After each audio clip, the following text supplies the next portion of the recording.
Hello guys, welcome back to my another blog. তো চলে এসেছি দেখো অনেক দিন পর একটা ভিডিও নিয়ে। আসলে আমার সেভাবে কোথাও বেরোনো হয় না, তো ওই জন্য ভিডিওটাও করা হয় না। তো দেখতে থাকো আজকে আমরা কোথায় যাচ্ছি। আর এই দেখো আমাদের একটা ইউনিভার্সিটির বান্ধবীর সাথে এখানে দেখা হয়ে গেল।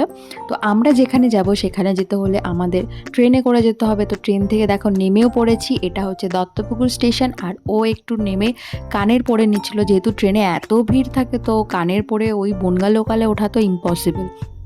তারপরে দেখো আমরা ভ্যানে উঠে গেছি। আর আমি কিন্তু অনেক দিন পরে ভ্যানে উঠেছি।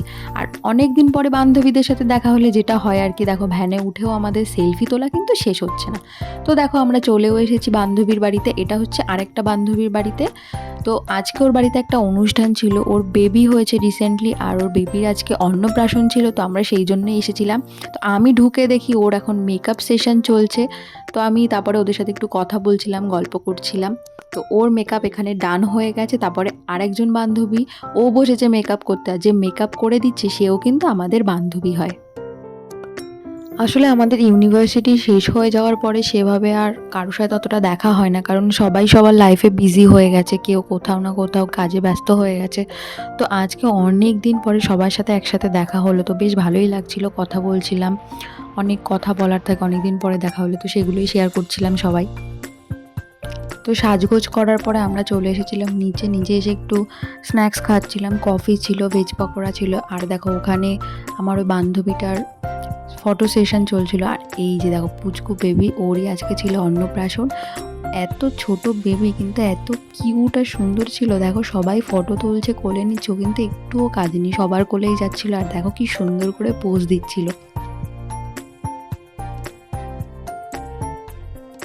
তো সবাই ফটো টটো তোলার পরে আমরা সবাই চলে গিয়েছিলাম খাওয়ার জন্য, কারণ রাত হয়ে যাচ্ছিলো, বাড়িও ফিরতে হতো। তো দেখো আমরা খেতেও বসে পড়েছি। আর আমি একটু ভিডিও করে নিচ্ছিলাম নিজের, আর দেখো মেনু কার্ডটা একটু দেখাচ্ছিলাম, তাই জন্য ওরা একটু হাসছিল।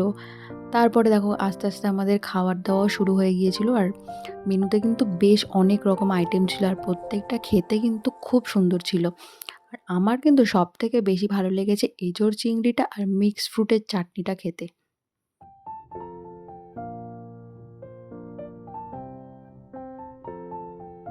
খাওয়া-দাওয়া শেষ করে আমরা সবাই চলে গিয়েছিলাম অটোতে। স্টেশনে যেতে হবে, তো সেই জন্য অটোতে উঠে পড়েছিলাম। আর দেখো ও আমাদের সি অফ করতে এসেছিল, তো ওর সাথে একটু কথা বলছিলাম। তো এখানে চলে এসেছিলাম আমি দত্তপুকুর স্টেশনে। আর ওই ওভারব্রিজ ক্রস করে ওপাশে যাওয়ার থেকে আমার মনে হলো লাইনে হেঁটে হেঁটে গিয়ে ওপাশে যাওয়াটাই বেটার হবে, তো আমি সেটাই করছিলাম।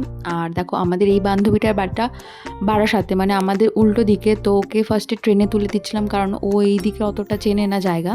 তো ওকে ফার্স্টে ট্রেনে তুলেই তারপরে আমরা ট্রেনে উঠেছিলাম। তো ওর তো একদমই যেতে ইচ্ছা করছিল না। দেখো ও ট্রেনে উঠেও বলছিল না না না, ভালো লাগছিল না যেতে।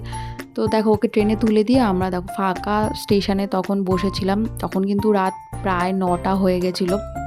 তো একটু ভয়ও লাগছিল, এত রাত অবধি কোনোদিনও সেভাবে আমরা বাইরে থাকি না। তো ট্রেন আসার সাথে সাথে দেখো উঠেও পড়েছি আমরা। অ্যাজ ইউজুয়াল দেখো আমাদের বনগা লোকালে তো কোনো সময়ই ফাঁকা থাকবে না, সব সময়ই লোকে ভরা থাকে। দেখো ট্রেন থেকে নেমেও গেছি আমি হাবড়াতে। তো দেখো রাত কিন্তু প্রায় অনেকটাই হয়ে গিয়েছিল, তো তাড়াতাড়ি চলে যাচ্ছিলাম অটো স্ট্যান্ডে। তো আজকে আমার ভিডিওটা এইখানেই শেষ করছি। যদি ভালো লাগে প্লিজ লাইক কমেন্ট শেয়ার করে দিও, আর চ্যানেলটা যদি সাবস্ক্রাইব না করা থাকে সাবস্ক্রাইব করে দিও। দেখা হবে এইরকমই আরেকটা ভিডিওতে, ততক্ষণের জন্য টাটা।